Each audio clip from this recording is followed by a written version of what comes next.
Good day. Today, I will be presenting my research proposal as a partial requirement for the subject research methods in planning.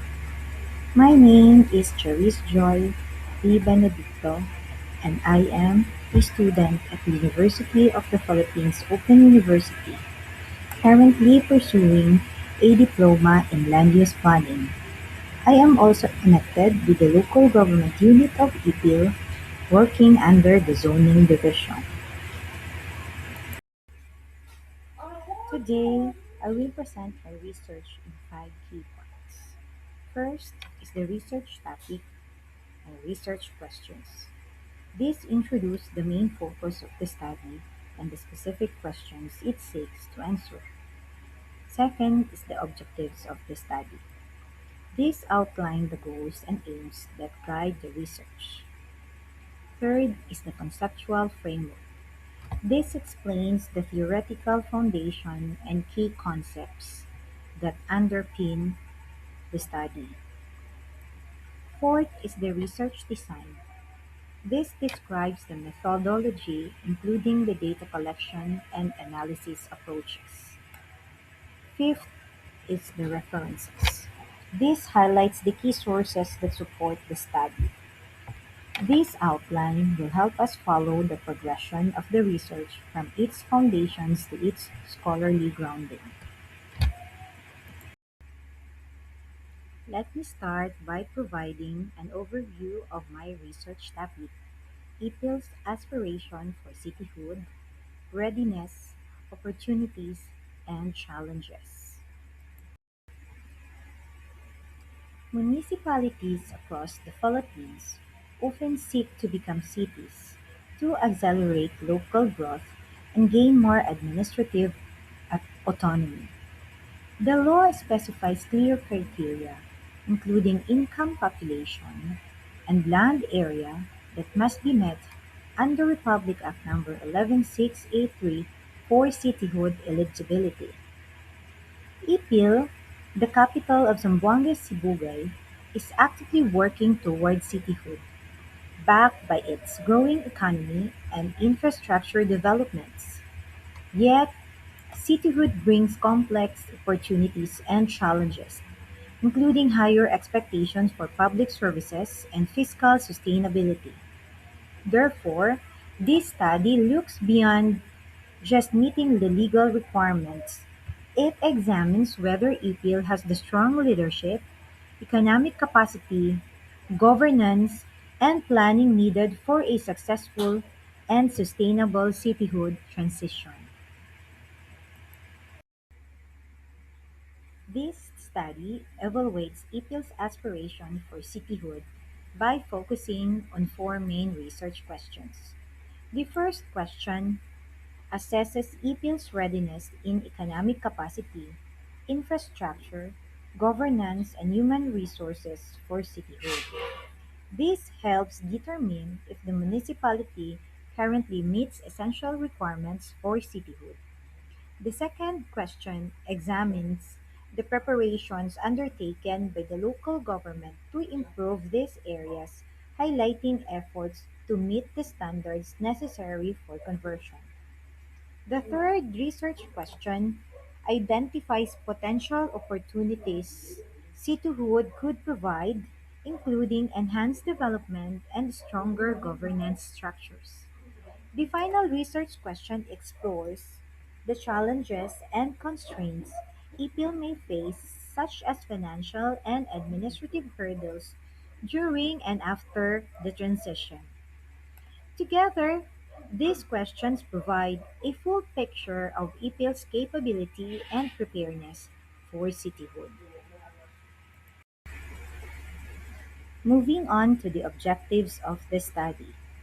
The focus is on key areas like economic strength, infrastructure governance, and human resources.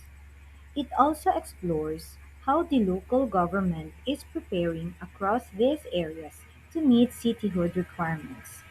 Additionally, the research will identify potential opportunities that cityhood could bring for EPIL's development and governance. Finally, it will investigate possible challenges and constraints EPIL might face before and after achieving cityhood. These objectives guide the comprehensive evaluation we intend to conduct, ensuring a clear understanding of both readiness and the implications of cityhood for EPIL. Now, I will explain the conceptual framework guiding this study, which visually illustrates the key factors shaping EPIL's readiness for cityhood. At the top is the central concept, EPIL's readiness for cityhood. Below it are five critical dimensions that influence this readiness. First is the legal readiness. This refers to meeting the formal statutory requirements like population, income, and land area thresholds. This is fundamental since compliance with these legal criteria necessary before any cityhood transition can proceed. Socio-economic readiness involves factors such as population growth, income levels, poverty rates, and economic activity. They show whether EPIL has the economic strength and social foundation to support sustainable urban growth.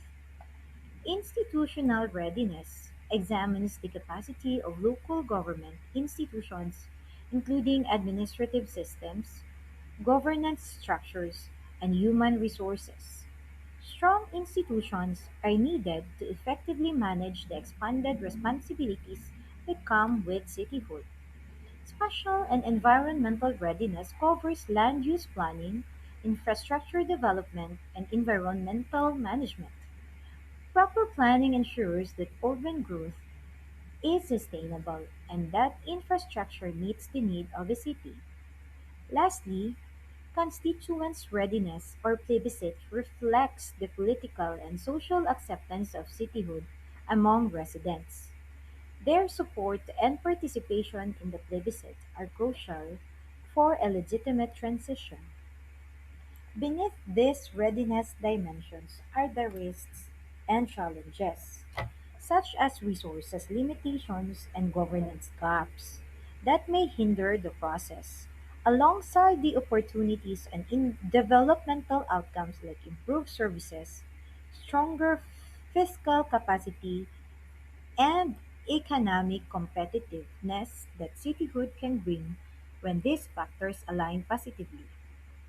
Together, these framework help us understand the complex multidimensional nature of cityhood readiness and shapes the way I will approach my research. Moving on with the research design.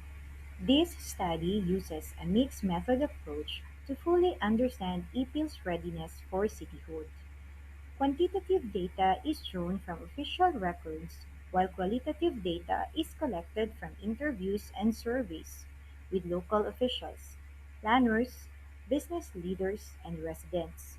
Combining these methods provides a comprehensive view.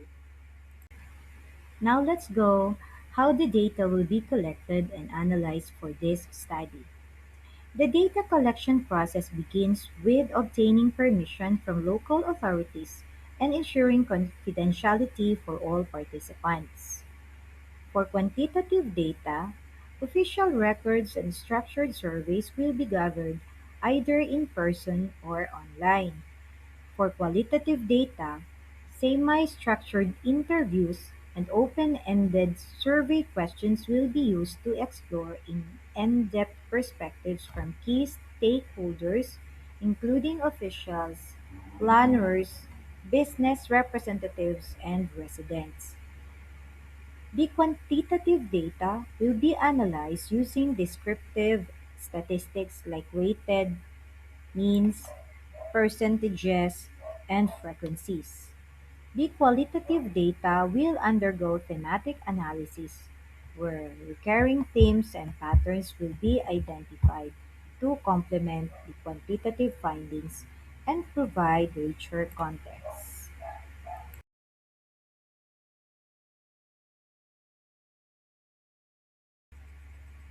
The following references have greatly contributed to this study by providing key insights, supporting data, and theoretical foundations that shape the research.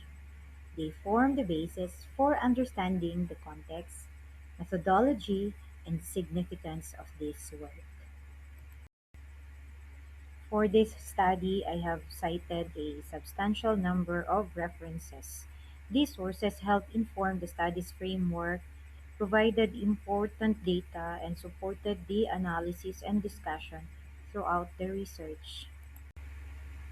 These photos showcase some of the recent awards and recognitions that EPIL has received, reflecting its growth and progress. Alongside, pictured are significant development projects that highlight the town's expanding infrastructure and vibrant community life.